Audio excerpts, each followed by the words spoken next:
Oh, what a day. What a lovely day. Did did I get the part? Was it They Choose Me? No? Damn. This is Mad Max Fury Road. This is a second look at Mad Max Fury Road, a film that I would probably say is safely in my top 250. I really want to make that a thing. I want to be able to name my 250 as I review them. I'm a really big fan of this film. I've seen it a couple times. It dropped in 2015. Didn't even have a whole lot of time before I started losing my eyesight in 2017. For me to see this a couple of times, and I actually already had seen it like 3 or 4 times in 2 years. So, yeah, I think this is my first time with audio description. There might have been a period in there where I was still listening to things. There was a period in the beginning where I hadn't quite figured out audio description, where I probably listened to this and then was like, oh no, I can't really watch this. It's just sound effects. But this is audio description. I watched this on Max with audio description from Deluxe by Jedediah Barton. And click that subscribe button. Now's the time. This is the time to click subscribe. Right now. Do it. Do it. Do it. Anyway, doing a little bit of that Ben Stiller thing from that movie. Anyway, yeah, this is obviously because of Furiosa. We get Furiosa this year, so Furiosa is about to come out, and I wanted to drop a Mad Max Fury Road. So Furiosa is one of the films that I actually have on my list of try to go to theaters to see Furiosa. I'm not like super like, oh my god, I think Furiosa is gonna win Oscars. I'm like, oh my god, movies like this typically don't win Oscars, but movies like Mad Max Fury Road typically don't win Oscars. So that's kind of the thing about counting George Miller out is, can this happen twice? Because Mad Max Fury Road, by all accounts, on paper, shouldn't have been a huge hit. It shouldn't have been nominated for as many Oscars as it was. And it was anyway. So kudos for it beating the odds. Maybe Furiosa will do the same thing. Maybe it'll be great. Maybe everybody will be like, wow, prequels. Who knew? Who knew? You know? And prequel spin-offs isn't even, because it's not even a Mad Max prequel. It's a Furiosa prequel. So, yeah. But here, she's played by Charlize Theron. And she's a badass. She'll kick your ass. It's one of those things where it's like her versus like Ellen Ripley would be like a knockdown brawl. Like for queen of science fiction or whatever. The two of them just get away from her, you bitch. Anyway, yeah. I don't really know what else to say about Mad Max Fury Road that you haven't heard or seen before, except to just say how much I love it. What's different about watching it as a blind person? A lot. I have to acknowledge it. Like, there are some films where like it deflates a little bit when I'm like, oh no. It is such a kick-ass film to actually be able to see it. It's shot really well. There's something to be said about practical effects versus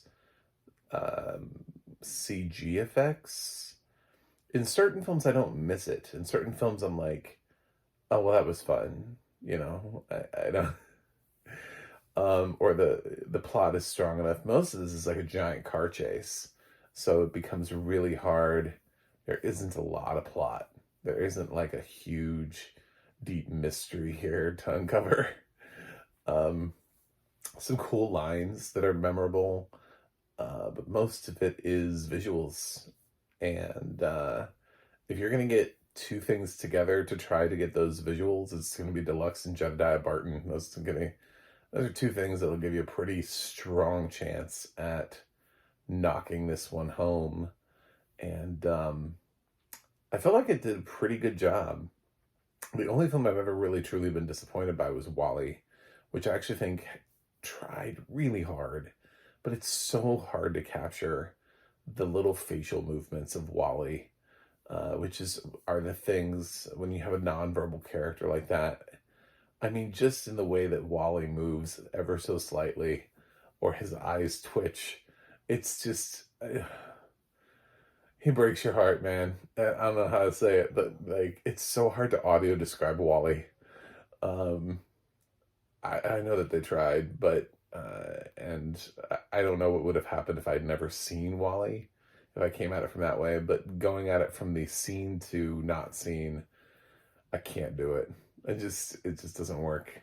Um, this is fun though. I mean, it's enough that it gives me the imagery of the camera angles and the way that I still sort of remember how the production design looks and the way that the war boys look and these massive vehicles that are traipsing across the desert. Furiosa herself, badass Furiosa, you know, it gives me some of those images back, and I think it's a fun film, and it's a badass film, and I'm really glad that George Miller got to make it. I'm really glad that George Miller uh, got to make something that got him the kind of acclaim that he deserves, sort of for his career. I think there have been people who have been a fan of his for a long time, but not to the extent where he's been able to be nominated for an Academy Award. Um, like for me, it's just weird that like Ridley Scott hasn't won an Academy Award for anything yet. His whole career, like that dude's about to tap out, and we just keep passing him over. Um, but George Miller, at least, got some recognition for this, and I appreciate that. Um, I think Charlize Theron's nomination here is cool as hell, and I love it because it's outside the box, and it means that every once in a while we can nominate somebody from something like this. This is the kind of performance as Furiosa that's legendary. It's iconic. It's when you look back, it is Sigourney Weaver in Alien. It is Linda Hamilton, arguably, in Terminator 2 Judgment Day. Um, yeah, I know that's the sequel, but her role becomes iconic in the second film, not the first film. Um, so it's recognizing the fact that you can actually have a great performance in a genre film.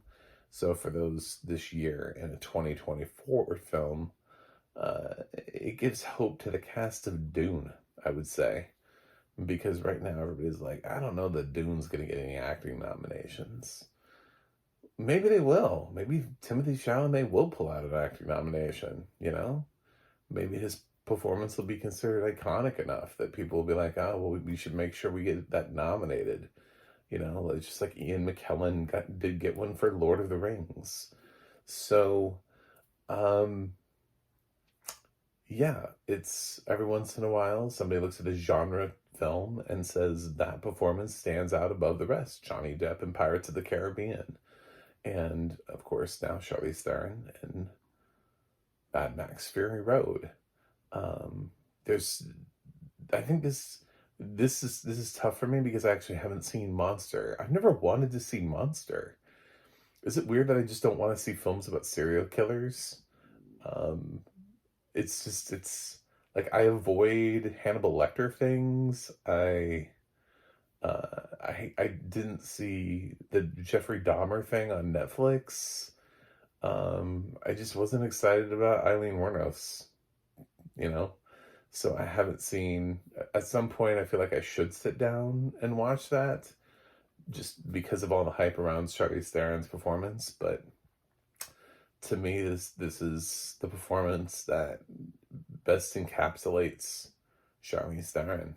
And it's somebody looked at her and they were like, "Wow, look at what she can do." And then they gave her like Atomic Blonde after this, and um, a film that I totally thought was going to have a sequel, just never did. Salt would be the same way too. I would say the same thing about Salt. I'd be like, I really thought this was going to be a thing. Wanted felt like it was going to be a thing. Films that just never got sequels. Anyway, yeah, so I think it's a killer nomination. I also really wish Nicholas Holt had been nominated. He is fantastic here. He's so committed to the absurdity of his role, but also the emotion at certain points. You know, there's a really great scene when everybody is just sort of being serious and sitting around, and this little bug crawls on him, and you think that he's going to be like, "Oh, look at him. He's enjoying the bug." And then he eats it. But there's a moment, there's a flicker that Nicholas Holt has where he seems to be like contemplating life. And you're just like, wow, look at this guy. He's come so far. Oh God, he ate it. You know? And that's what I love about Holt's character, is that he has so many layers to his character. It's just he's more than a war boy.